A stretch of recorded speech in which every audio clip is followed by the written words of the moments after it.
कल्पना कीजिए एक नेता की जो अपने समय के सबसे महत्वपूर्ण मंच पर खड़ा होता है।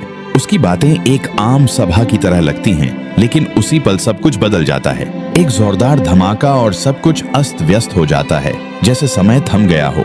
लोग एक शख्स को देखने के लिए बेकरार हैं, लेकिन अचानक से हुई उस भीषण घटना ने उसे सिर्फ शारीरिक तौर पर घायल नहीं किया, बल्कि ईरान की राजनीतिक दिशा को भी बदल दिया। यह कहानी है अली खामेनेई की, जो बाद में ईरान के सुप्रीम लीडर बनते हैं। साल 1981 जब ईरान की धरती पर एक विस्फोट ने सब कुछ तहस नहस कर दिया। अली खामेनेई जब भाषण देने के लिए अबूजर मस्जिद पहुंचे तो किसी को अनुमान नहीं था कि एक टेप रिकॉर्डर में छिपा हुआ बम उनकी जिंदगी और इसके साथ साथ देश के भविष्य को बदल देगा। धमाका इतना भीषण था कि खामेनेई गंभीर तौर पर घायल हो गए। उनकी दाईं हाथ की स्थायी चोट ने उनकी जिंदगी की दौड़ को नई दिशा दी, लेकिन उनकी साहसिकता और दृढ़ इच्छा शक्ति ने उन्हें वापस खड़ा होने का माध्यम दिया।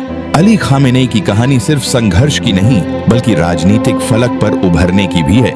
कुछ महीनों बाद जब देश के राष्ट्रपति की भी एक बम विस्फोट में हत्या कर दी गई, ईरान के हालात तेजी से बदलने लगे।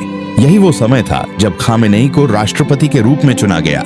उनके लिए यह सिर्फ एक राजनीतिक सीढ़ी नहीं, बल्कि एक चुनौती भी थी। जैसे ही वे बढ़ते गए, उनकी नीतियां और दृष्टि ने ईरान को नई दिशा दी। इतिहास का यह मोड़ हमेशा के लिए एक प्रश्न छोड़ जाता है, अगर वह बम विस्फोट सफल हो जाता तो क्या आज का ईरान वैसा ही होता? यह एक अनसुलझा पहेली है जो हमें यह बताती है कि कभी-कभी एक पल, एक घटना या एक निर्णय संपूर्ण इतिहास को बदलने की ताकत रखता है। इतिहास का यह पाठ हमें सिद्ध करता है कि न केवल एक व्यक्ति की जिंदगी, बल्कि एक राष्ट्र का भविष्य भी एक विवेचित पल से प्रभावित होता है। उस धमाके ने ईरान की दिशा तय कर दी और वह एक नया अध्याय लेकर आया। इतिहास हमें सिखाता है कि कभी-कभी एक पल, एक घटना या एक फैसला पूरे देश का भविष्य बदल सकता है।